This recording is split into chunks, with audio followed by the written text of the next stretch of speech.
I've always loved that idea of just having a range of knowledge in a bunch of fields, not specifically being identified with one skill or attribute, but sort of like a multi-tool, you know, like the Swiss Army knives. And they've got like a screwdriver and they've got like a pliers. That's like me, but with like my skills. Jack of all trades. Jacob of all trades. Yeah. yeah.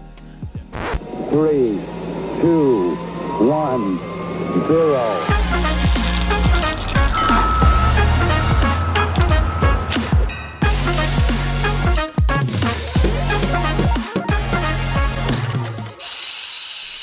G'day everyone, welcome back to another episode of the Engineering Buzzcast.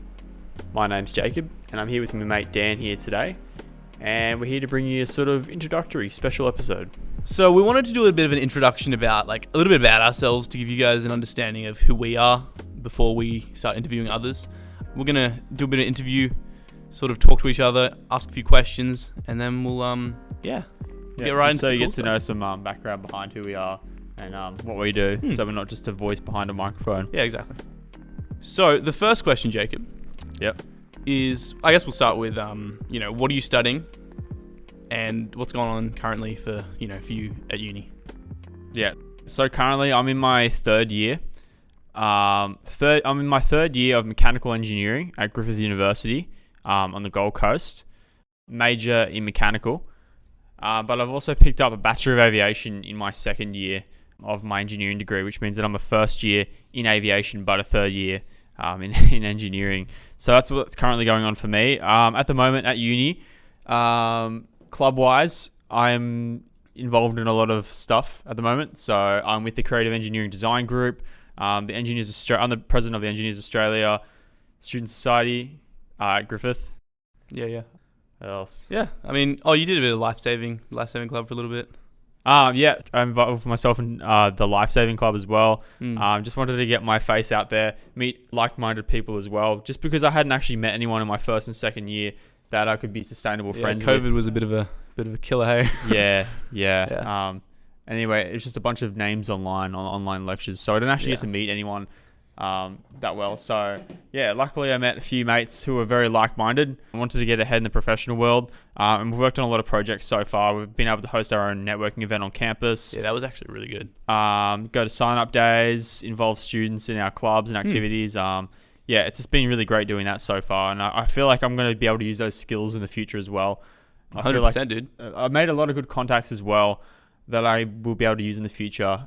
Just to see where they're at with things and just to catch up and meet up. And I feel like that's what it's all about, really. I mean, you need those contacts just to bounce ideas off each other. And, I really feel like that's probably one of the most unforgotten principles in engineering as well, Yeah. So, anyway, Dan, you're pretty much in the same boat as I am. Give us a little bit of a rundown of what you're doing at university at the moment. Well, personally, I'm doing a Bachelor's of Civil Engineering at Griffith as well. I'm currently looking at minoring in geotechnical engineering and probably a little bit of structural. We'll see how things go. I like the idea of project management mainly, though. I want to definitely go into management someday. Bit of a people person. Club-wise, I'm the president of the Creative Engineering Design Club, like Jacob was talking about before, and I'm also on the team for the Engineers Australia Student Society. I think that's the only clubs I've really been a part of. I would pretty much, agree with pretty much everything you just said. And we've been, the last year was pretty rough. Last 2 years, actually.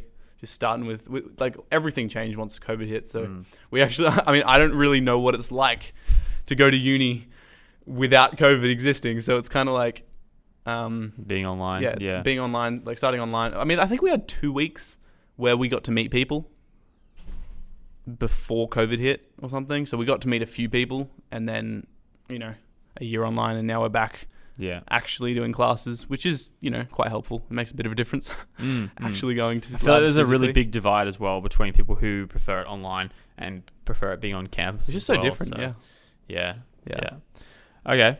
So I want to ask you, Dan, where did you first hear about engineering, and what sort of environment did you grow up in that fostered those ideas about engineering and those concepts? And ultimately, what made you choose engineering in the end? I guess, I grew up homeschooling in Sydney. We moved up about 5 years ago.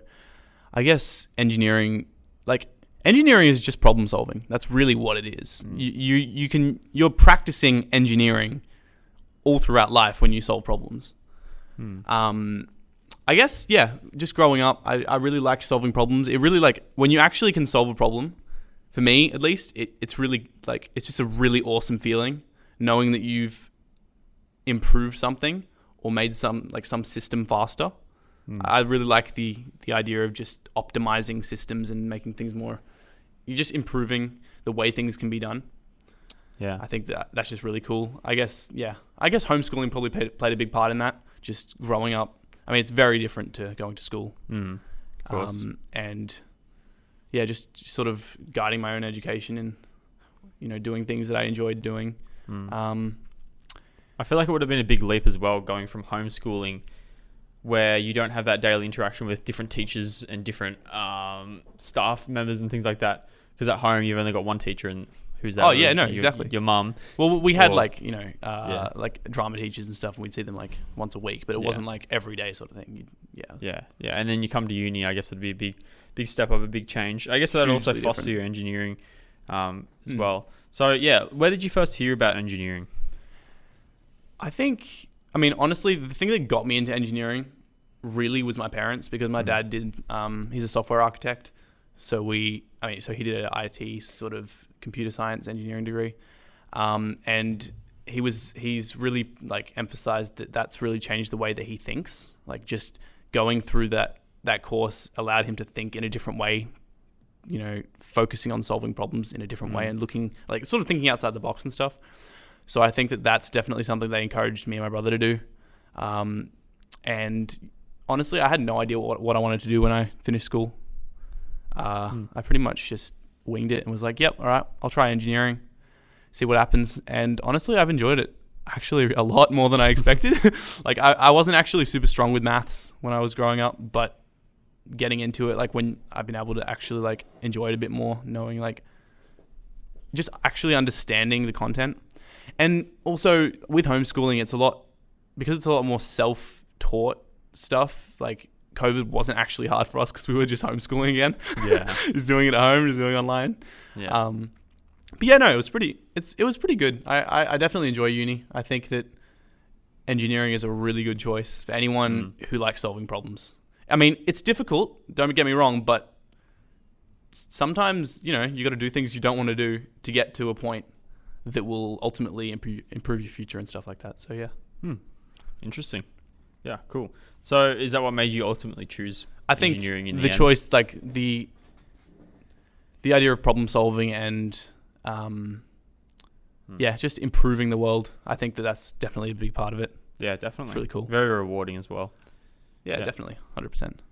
How about you? What sort of environment did you grow up in? Where did you grow up? How did it affect your choices when it came to engineering and, university and stuff? Yeah, so I grew up in a sort of, I wouldn't call it rural, but I grew up in a rural city of Coffs Harbour, mid-north coast. Out there, I was an only child. So my whole life I've had that opportunity, a little bit of extra time, whereas others wouldn't have with siblings and stuff like that, to just find out what I enjoy. And essentially what I mean by that is growing up, I had a lot of special interests. I was an extreme hobby fanatic. I would jump from special interest to special interest. I still am, even to this day. And the greatest thing with hobbies, especially growing up, is that you learn a lot of areas, special interest areas that you wouldn't have known before. And looking back, I look at that and I really respect that now, because I've learned so much about things that I wouldn't know about today. And that's just helped me recognize what's around me in the world around me and how I can apply those concepts to what I'm doing. Yeah, that's cool, as. And at its core, essentially, all of those things were the essence of engineering, which I would later come to find out. And then, so where did I first hear about engineering? Well, all through high school, I was involved with the Australian Air Force Cadets. I'd go down every Thursday night, go see my mates, would go off and do camps and things like that. Eventually, I got awarded a gliding scholarship. Nice. Yeah, a club awarded gliding scholarship. Later on, got an Air Force awarded scholarship for powered flight. I'd go down to Bathurst every school holidays. So whilst everyone else went home and played video games on their school holidays, or went home and did did something else over the holidays. I would go out down to Bathurst, catch a train down by myself or a plane, go down there, and I would go to Bathurst. And there's a small Air Force, I wouldn't call it an Air Force base, but an establishment built just for cadets. And we'd go and take gliders out every single day. That sounds so fun, dude. Over 2 weeks. And essentially it would run just like the Air Force would with their training gliding. So it was a very minimalized, really good experience, just in version of that. And that ultimately led to where I really, really, really enjoyed watching things work and come together and how it was improved. So we'd be working on gliders at the end of the day and at the end of the night time, bring them back into the hangar, whatnot. And that's where I first really got my sense of, wow, okay, these are all the skills that I've learnt from early childhood, and now I'm finally being able to apply them to something that I like.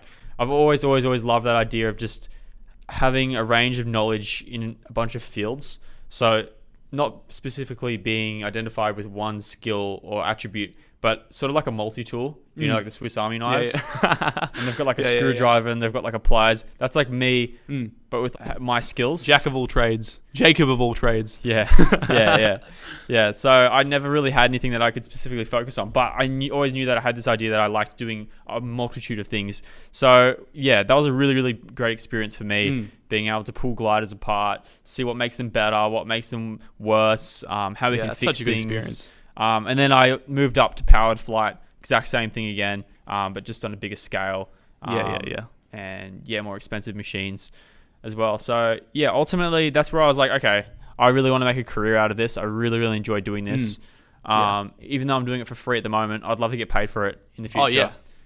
That's always a bonus. It'd be awesome. Yeah, that's always a bonus. So yeah, and then that's where I first sort of thought, okay, look, I want to make a career out of this. What can I do to get there? So originally I thought, okay, well, Air Force, I can just go into an Air Force role.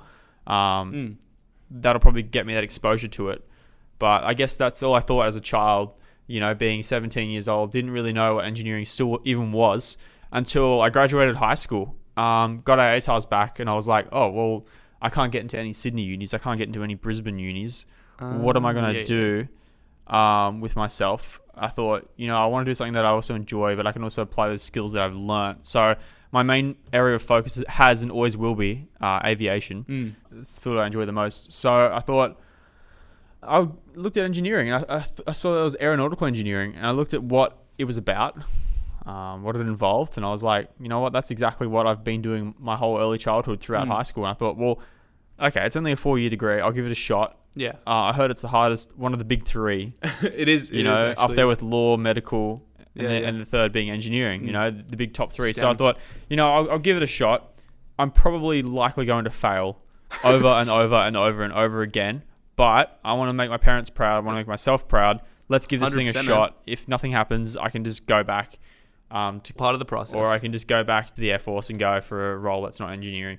So I thought, yeah, let's give it a shot. So I gave it a shot, and yeah, that's where I here am today. Got to be comfortable with failure.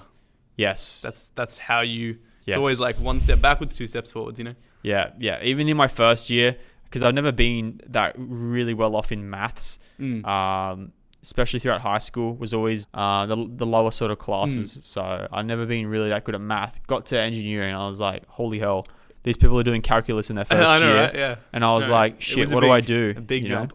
Yeah. But you got to force yourself to learn stuff, even if you don't enjoy it sometimes. Yeah. And that's totally fine. Like, it's just a big thing in engineering. You gotta learn how to teach yourself stuff. Yeah. Even if you don't enjoy it, because that's ultimately what will get you through. Yeah, exactly. Yeah, couldn't agree more on that one. Yeah, so I was quite the opposite to everyone else in their first year. Everyone else came out of high school and they're like, oh, I can finally apply calculus. I can finally apply all these maths topics that I've learned. Nah, man. Nah. And I was like, what's calculus? I was like, see, that's sort of the opposite for me. And we had a bunch of design courses at the start. And I was like, I really love these design subjects. They were actually really fun. They're really hands-on. You get to learn about Simon. You get to learn about a whole range of things that you never would have known before. And you get to, you know, create a team, target a solution, find the problem, and work around it. And that's what I love the most. And that's what I've been doing my entire life. So I thought, wow, this is awesome. But then I'd get to the math subjects and it'd be the biggest downer of my life. I'd sit there in my room over the weekends studying calculus, studying maths, thinking, I really hope that this isn't what it's all about. You know, like if this is what it's all about and I'm not happy doing it, I've got to leave. but eventually you find your own rhythm with things. And exactly. I've become to love it, not love it, but I've become to respect it. And I think I think that's the most important thing, is to just respect it, respect what you're learning, and think, okay, look, it's probably not for me, but it's probably for a lot of other people, and I'm gonna have to deal with this in my life, so I better know it and I better get used to it. It's part of the big picture, but still, it's part of the big picture overall. So I think as an engineer, you need to recognize that you will be uncomfortable in some certain situations and areas of knowledge that you don't know and you're unexperienced in. And I think it's important to recognize that you're unexperienced in those fields and improve on them. So I think, so that pretty much sums up where I first heard about engineering and how I first got into engineering. And that's probably what made me choose it as well. So that's so awesome, dude. Yeah, that's awesome. So that's what I want to ask as well. So I pretty much just talked about my childhood and what it meant to me to be an engineer. So what does engineering mean to you, Dan? Not just being an engineer, but engineering as a whole. I think engineering, like I've said before, is to me just a whole lot of problem solving. Finding more efficient, just better ways to do things. I think there's a lot of things that can be improved in this world throughout everything, honestly. Not just, obviously, 3 engineering majors, but there's everything can be improved. There's always room for improvement everywhere. And there's so many things that we could be doing better in so many ways. When it comes, everything, to the environment, to everything, there's always room for improvement. It's multifaceted. And it just needs people who want to solve those problems to really put their heads together and find answers. That's really all it is. Yeah. I'm really passionate about solving problems and leadership and helping other people get to where they want to be in life as well. That's why I've been doing a lot of club stuff, because I just really enjoy helping people. It's the whole point of the podcast. Yeah, exactly. Yeah. Just we want to get the information out there so that people can learn. I'm also really passionate actually about helping high school students deciding what they want to do and introducing them to engineering, because a lot of them I didn't really know exactly what engineering was until I actually started uni. Yeah. I feel like once you actually start uni and you get into it, and you're like, hey, look, all these kids don't even know what engineering is. Yeah, exactly. Let's introduce them to it. And probably half the people there, 50% of the students there would be really, really interested in engineering, and they just don't know it. But yeah. 100%. I've talked to, even, if you're a high school kid out there and you're not really sure if you want to go into engineering, just remember, both of us, we barely made it in. Yeah. But there's so much opportunity and potential. Don't ever think that just because your grades aren't amazing that you won't be able to get somewhere in engineering, because it's more than just calculations. It's a whole, it goes into management, it goes into everything. Definitely just give things a try, because you never know, you may really love it. That's all it is, just trying new things until you find something that sticks. And I'm passionate about talking to students as well as helping, uni students like myself get connected, talk to people. I think that's it. I think that's pretty much how I feel about engineering as a whole. I think it's definitely a bit of a management role. Yeah. I mean, depending what you're doing, obviously, but it's someone who knows how things works and is part of a team to help make things happen. Yeah, it's very true. There's so many things you can say to define engineering. There's too many, not enough time to put into words, Yeah, definitely not enough time in this episode, at least. Yeah, exactly. So, yeah. What about you? What does engineering mean to you? Pretty much essentially what you just said. Engineering, is a range of ability and creativity to design solutions. So I feel like with engineering, you have such a big, broad range to attack problems with, depending on your field of knowledge. And I feel like that's what makes it so interesting, is that since engineering is so multifaceted, a team of engineers can literally change the world and has changed the world for generations, and will to come as well. So I feel like definitely engineering to me is definitely something that is constantly evolving. It's always on the forefront of innovation. Not only that, but it's also applying old techniques as well, which I find really interesting. It's that perfect combination between new and old. So even down to bridge building, down to structural buildings, and things like that. It's all still old techniques, but yet modern techniques that are still being applied. So, I also feel like it's an area that still needs to be improved upon as well. I feel like there's a lot of things that still need to be worked on, especially in the field of diversity, things like that. You know, we want to encourage diverse thought between individuals. Yeah, definitely. So, yeah. Actually, while we're here, I want to give you guys the Urban Dictionary definition of engineering.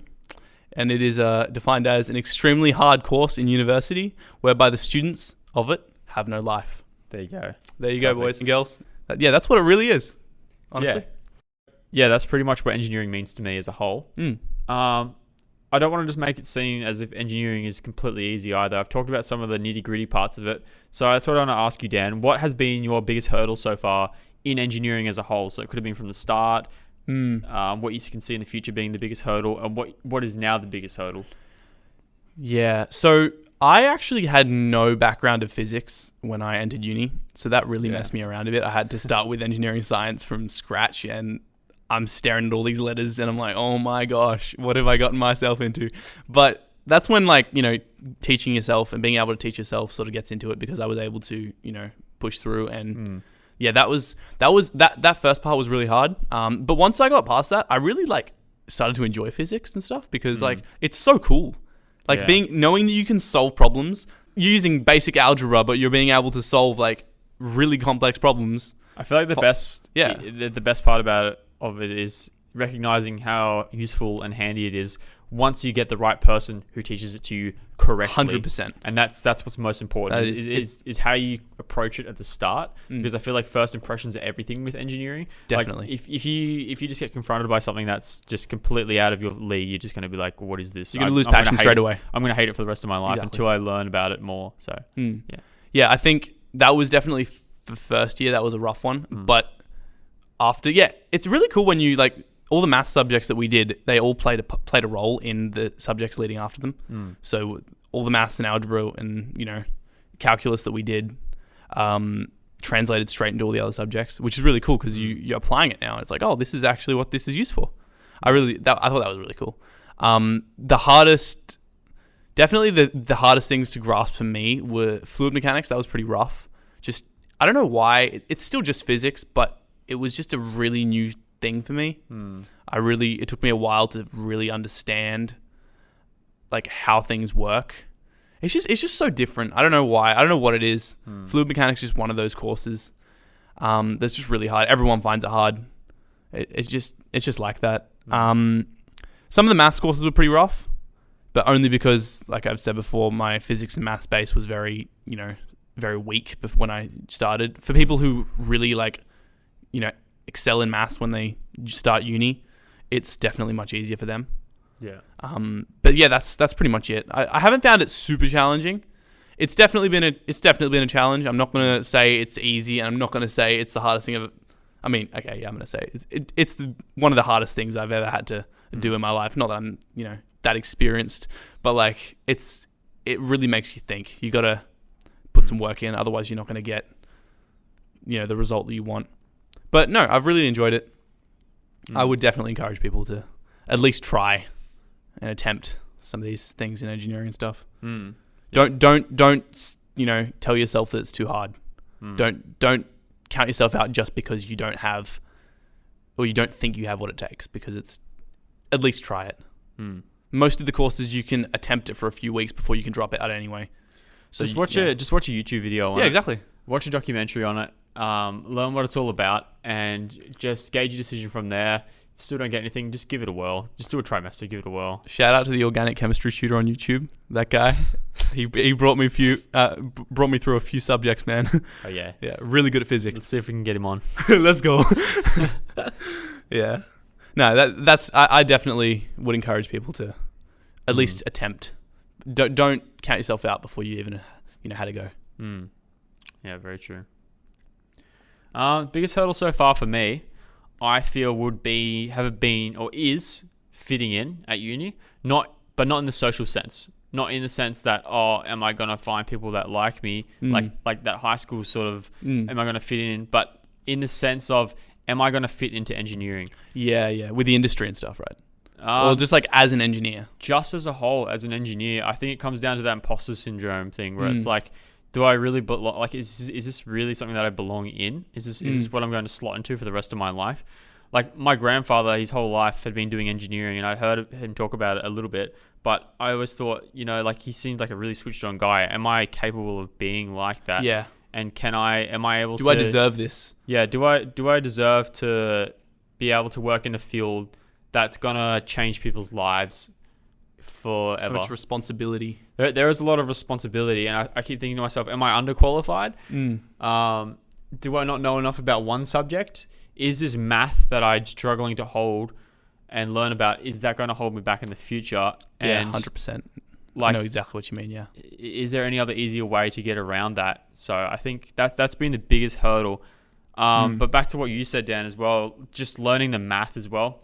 Like back in high school and a regional school, I wasn't really exposed to those higher levels of math. It was definitely there, and I probably should have pursued it. But at the time, having all this other stuff on during year 11 and 12 going down. You wouldn't know that you needed it though. Yeah, you wouldn't know where we would be now. Yeah, yeah. Because I always thought, I'm not gonna need that in later careers. That's just calculus. I heard people doing it every single day, and I'd see them outside the library studying and stuff. Where I thought, what a waste of time. Unless you want to be a physicist or you want to be an astronaut, then go for it. But other than that, I'm not doing that. So why do I need that? That's actually why I'm really passionate about telling school kids and high school kids about engineering and stuff early, because a lot of them may not realize how important that early education is to getting into uni, and actually how, like, it's not just getting into uni, it's being able to get through uni. Stepping stones. You need that basic understanding of things to be able to move on to more advanced stuff. Yeah, it's just having that extra feather in your hat and getting into that subject and going, I remember this from high school. I remember that.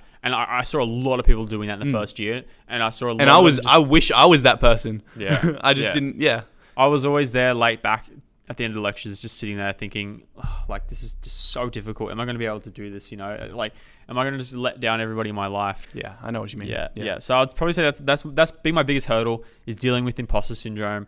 Getting in here and being like, okay, is this what it is for me? Eventually, third year rolls around and you're like, okay, I've only got 2 years left, 1 year left. I've made it this far. And you look back at yourself, look in the mirror, and you're like, wow, okay, this has been like a lot of fun. And you think, okay, I can definitely see myself doing this. I've just picked up little skills along the way. Yeah. So if you were a new student entering uni now, or a high school student thinking about moving into engineering, what are some tips that you like? What are some tips you wish you'd known before you entered uni? I would have known not to be so cocky. Like, literally, I sat there in my final exam for one of my first trimesters, and I was like, if I just fail it, I'll just get a supplementary. And that's, don't approach it with that attitude. Go in there, you're your own person now. Yeah. In high school, you come home, you got a nice home to go back to, and you can chill out. Uni, you're your own person now. Some people still live with their parents, and some people still live with family and stuff. But if you're traveling for uni, and obviously there's a lot of people, especially international students, who get here, don't know anyone, and it's up to them to do everything themselves. It's up to you to go out and get textbooks, get paper, set up a desk, get a laptop, get established. It's your responsibility. You got to take ultimate responsibility of your own education at this point. And I'd say that's the biggest thing. So find some way, if you're in high school right now, or if you're at the beginning of your uni degree, find some way that you can become more self-dependent. Yeah. For me, what I did in high school, I did Air Force cadets, right? So like I was pretty much self-dependent all throughout high school. Being able to be self-reliable is so important. Like as engineers, yes, we talk to people, yes, we socialize, and yes, we bounce ideas off each other. But at the end of the day, if you're in a scene where you can't talk to other people, you need to be able to be self-reliable and be able to look back in the mirror and be like, okay, yes, I've made that right decision. I know that I have made the right decision. Confidence is everything at the start, I feel. You just got to be really, really, really confident in yourself as well. And one more tip for new students, I would probably say talk to people. 100,000%. It's really, really important in your first year to talk to people, see how they're going in subjects, but also if they tell you how they're going in a subject, don't take it too much to heart. Yeah. Everyone's different. You can't compare yourself with others. Everybody is different. What I do is I get a bunch of ideas, so I get a bunch of viewpoints, get an average, a bunch of perspectives, and I write my own narrative about what that looks like in my head.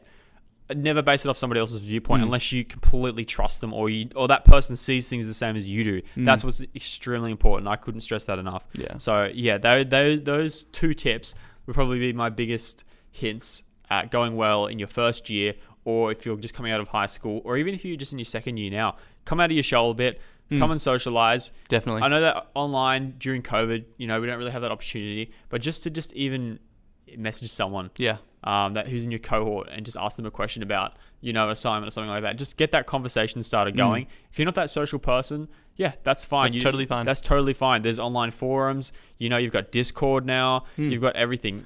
Yeah. So yeah, I think for me, I would say the big things, like when I first started, the big things for me was getting a bit of a community, meeting like-minded people in your course and making friends, because those 100%. people will help you understand concepts, because they'll all have different aspects of like their education will all be at different levels. So you'll be able to be like, hey, I'm really struggling with this in maths. Could you help explain this to me or something like that? And that really makes a huge difference, having someone else who you can just sit down with and they can explain it. I would say that like we were talking about before, moving from school to uni is a big jump, and you've got to really, like we were saying, focus on being independent, because lecturers are not the same as teachers at school. Oh no. They're there to help give you the content so you can teach yourself. You've got to learn how to take control and teach things to yourself if you don't understand it. If you sit through a lecture and you don't understand it, you get the lecture, you go home, revise it until you understand it. That's just how it is. I would suggest for people in high school, start learning start looking at basics, introducing yourself to subjects like physics and maths early on. Things that, see what engineers, like what first year engineering is like. If you've already signed up for uni or whatever, go look at the courses early, scroll through them, get a basic knowledge of what's going to be involved, because it's always a lot easier to learn something when you've seen it once, even if you haven't been explained any of it. Yeah. You see the picture or something, for instance, on a slide. When you see it again, you're like, oh, I've already seen this before. Oh, and it'll click way faster. It makes a huge difference. I've noticed that myself. Yeah, couldn't agree more. Especially if you're just starting off subjects and you know what subject you have Revise next trimester. early. Even just look up the name of that subject on YouTube. Yeah. Anything helps. Just put yourself in there. Get some basic understanding. And read through the textbook before the course starts as well. Yeah, that's a good one. Definitely. Most of the time that does help. Yeah. Yeah, the biggest things, I guess, for me would be getting a community early on makes a huge difference.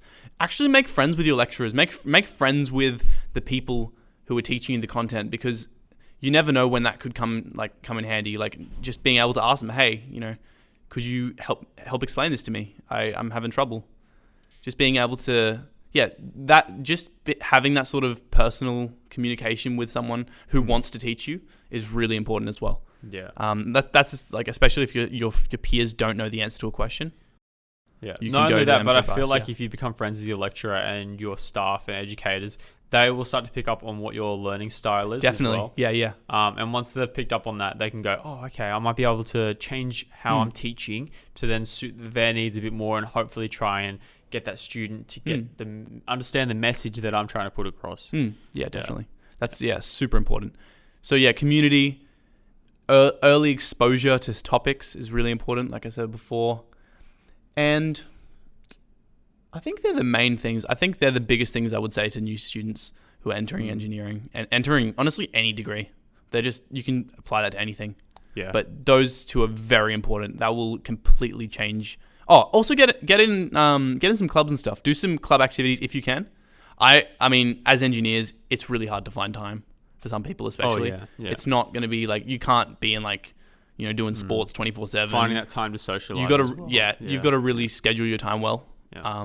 But get involved in some clubs at least. Doesn't have to be super involved, but do something. That way it'll help you with socializing and help you meet more like-minded people, especially like engineering clubs and stuff like that. You'll meet other engineers who you may not have met. And they'll be in third year, you might be in first year. Get some tips from them. Talk to your peers. Yeah. Just meet people. Yeah. It'll definitely do it. We're not supposed to do this thing alone. Yeah. You got to have people with you to help you. Yeah. That's so important. Yeah. And as an engineer, you'll be working with teams. You'll be working with people from other degrees, all solving one big problem, and you need to learn how to work with people, no matter what it is. Super important. So that's what I would I'd say to first years and to high school students thinking about doing uni next year or in future. Yeah, couldn't agree more on that. 110%. It's really good. Mm. Yeah. Okay. We've talked about what your background is, Dan. Where you first heard about engineering, what made you choose engineering, what it means to you, and your biggest hurdle so far.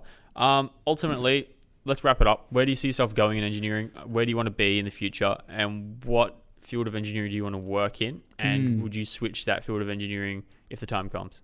That's a really good question. I think I want to continue with where I'm going now in civil engineering.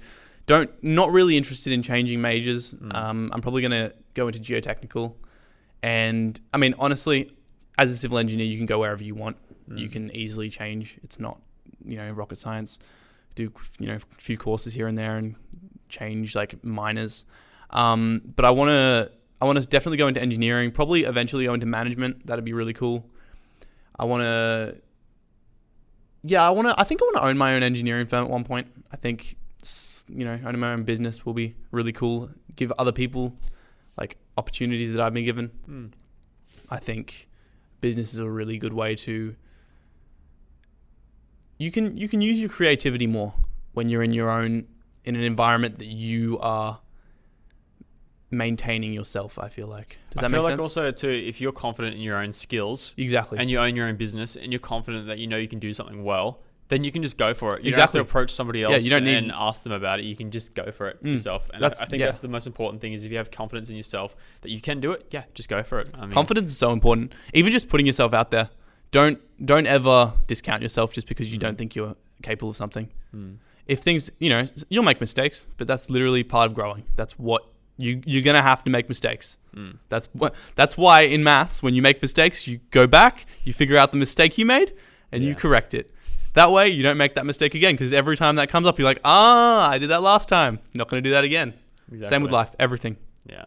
Super important. Yeah. What about you? Like, where do you want to see yourself? Say 10 years. Where do you see yourself in engineering? I see myself, so like I've discussed before, in my early childhood, I've always been obsessed with aviation. Specifically the Air Force, simply because it's just on the forefront of innovation. And I love that teamwork skills that you pick up during it. So I see myself hopefully going into the Air Force straight after uni as an aeronautical engineer. Hopefully working on either Hornets or some other... All the cool stuff. Cool stuff, yeah. It's pretty awesome. Yeah. Hey, as a civil engineer, some of that mechanical stuff is pretty awesome. I'm not discounting it. Like, it's just awesome. Yeah, so I definitely see myself doing something like that. Going into aeronautical engineering, always wanted to do it. I really, really want to go into it. I'm pretty confident that I can go into it. Yeah, 100%. And I can excel in it, simply because of the fact that it's really team-based and communication-based. After that 5 years/6 years experience, probably even more, really, really, really want to move into systems engineering, specifically in the Air Force as well. Really addicted with systems engineering. Love it.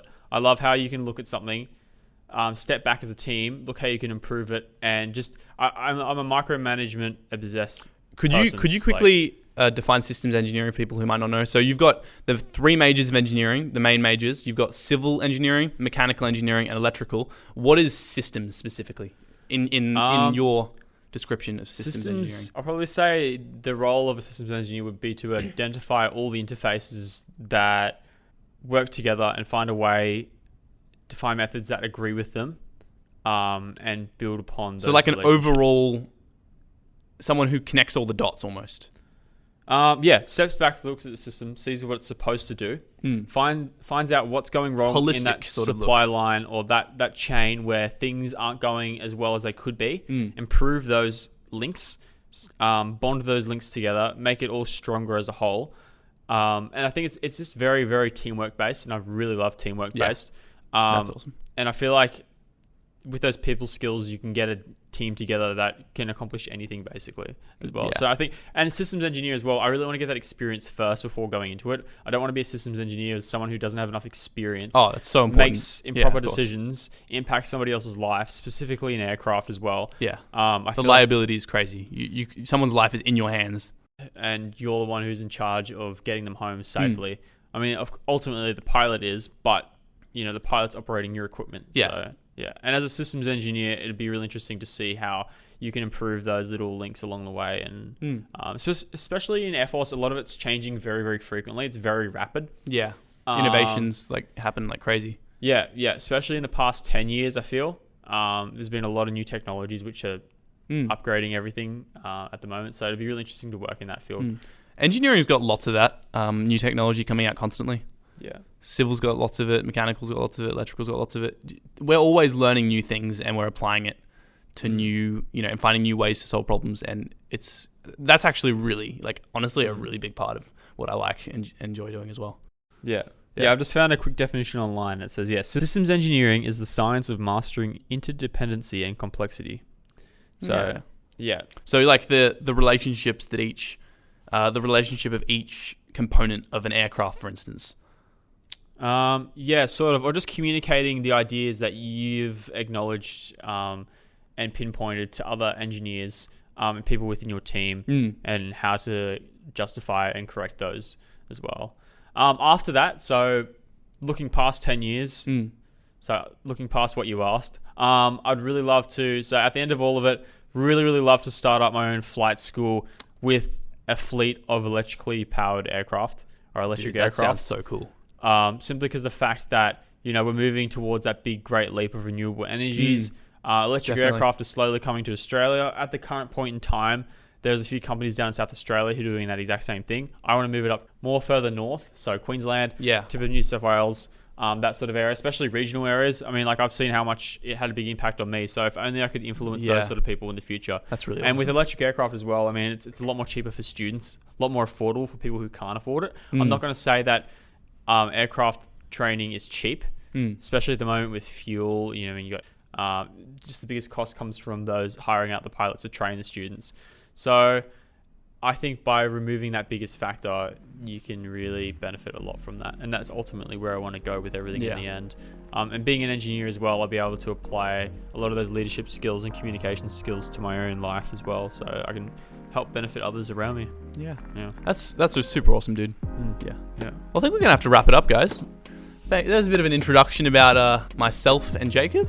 We'll see you in the next episode where we will be having a chat with, who knows? Yeah. It's going to be really good.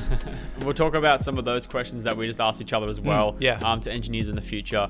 That way we gain a professional perspective on things, not just a third-year student's point of view. Right. So, stand by. And we'll see you next time. We'll see you in the next episode, guys. All right. Ciao. Ciao.